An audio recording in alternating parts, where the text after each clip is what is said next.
ഹെബ്രായർക്കുള്ള ലേഖനം അധ്യായം 8. ക്രിസ്തു പുതിയ ഉടമ്പടിയുടെ മധ്യസ്ഥൻ. ഇതുവരെ പ്രതിപാദിച്ചതിൻ്റെ ചുരുക്കമിതാണ്.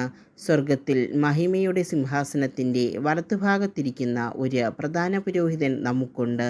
അവൻ വിശുദ്ധ വസ്തുക്കളുടെയും മനുഷ്യ നിർമ്മിതമല്ലാത്തതും കർത്താവിനാൽ സ്ഥാപിതവുമായ സത്യകൂടാരത്തിൻ്റെയും ശുശ്രൂഷകനാണ്.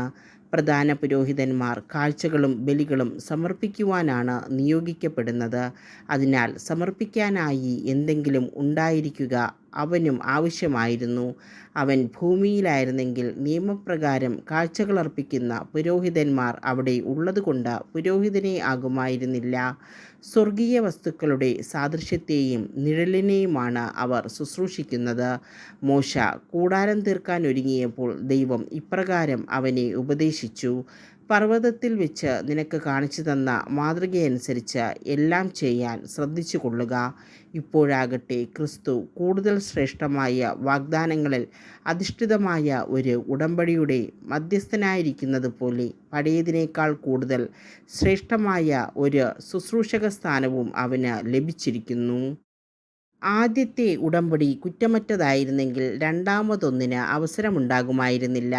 അവിടുന്ന് അവരെ കുറ്റപ്പെടുത്തിക്കൊണ്ട് അരുളിച്ചെയ്യുന്നു: കർത്താവ് അരുളിച്ചെയ്യുന്നു, ഇസ്രായേൽ കുടുംബവും യൂദാ കുടുംബവുമായി ഞാനൊരു പുതിയ ഉടമ്പടി സ്ഥാപിക്കുന്ന ദിവസങ്ങൾ വരുന്നു.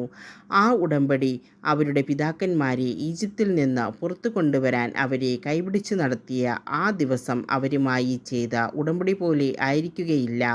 എന്തെന്നാൽ കർത്താവ് അരുളിച്ചെയ്യുന്നു: അവർ എൻ്റെ ഉടമ്പടിയിൽ ഉറച്ചു നിന്നില്ല, അതുകൊണ്ട് ഞാനും അവരെ ശ്രദ്ധിച്ചില്ല. കർത്താവ് അരുളിച്ചെയ്യുന്നു: ആ ദിവസങ്ങൾക്ക് ശേഷം ഇസ്രായേൽ ഭവനവുമായി ഞാൻ ചെയ്യുന്ന ഉടമ്പടി ഇതാണ്. എൻ്റെ നിയമങ്ങൾ അവരുടെ മനസ്സിൽ ഞാൻ സ്ഥാപിക്കും, അവരുടെ ഹൃദയത്തിൽ ഞാനവ ആലേഖനം ചെയ്യും. ഞാൻ അവർക്ക് ദൈവമായിരിക്കും, അവർ എനിക്ക് ജനവും. ആരും തൻ്റെ സഹപൗരനെയോ സഹോദരനെയോ കർത്താവിനെ അറിയുക എന്ന് പറഞ്ഞ് പഠിപ്പിക്കേണ്ടതില്ല. എന്തെന്നാൽ അവരിലെ ഏറ്റവും ചെറിയവൻ മുതൽ ഏറ്റവും വലിയവൻ വരെ എല്ലാവരും എന്നെ അറിയും. അവരുടെ അനീതികളുടെ നേർക്ക് ഞാൻ കരുണയുള്ളവനായിരിക്കും. അവരുടെ പാപങ്ങൾ ഞാൻ ഒരിക്കലും ഓർക്കുകയുമില്ല.